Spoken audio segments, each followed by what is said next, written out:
আলহামদুলিল্লাহ, কত সুন্দর বাক্য, তাই না? এখন প্রশ্ন হলো, অন্যের হক নষ্ট কইরা আপনি আল্লাহর গুণগান করবেন, তাতে কি আমার আল্লাহ পাক খুশি হবেন? অবশ্যই না। কারণ আমার আল্লাহ পাক কোরআনের অসংখ্য জায়গায় বলেছেন যে বান্দার হক আমি মাফ করব না।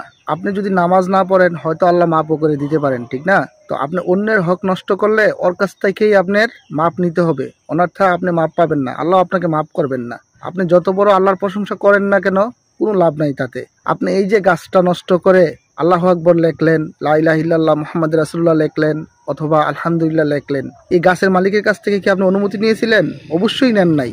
আপনি অন্যের হক নষ্ট কইরা যতই আল্লাহর প্রশংসা করেন না কেন, তাতে আল্লাহ আপনার প্রশংসা শুনবেন না।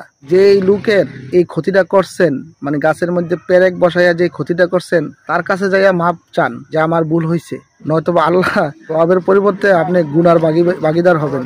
কথা আছে না, আমরা সোয়াবের আশা কইরা গুনাহ কামাই করি, এটা হলো তার একটা দৃষ্টান্ত।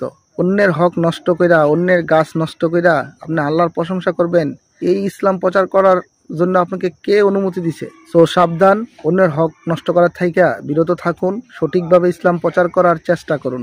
ওকে, ধন্যবাদ।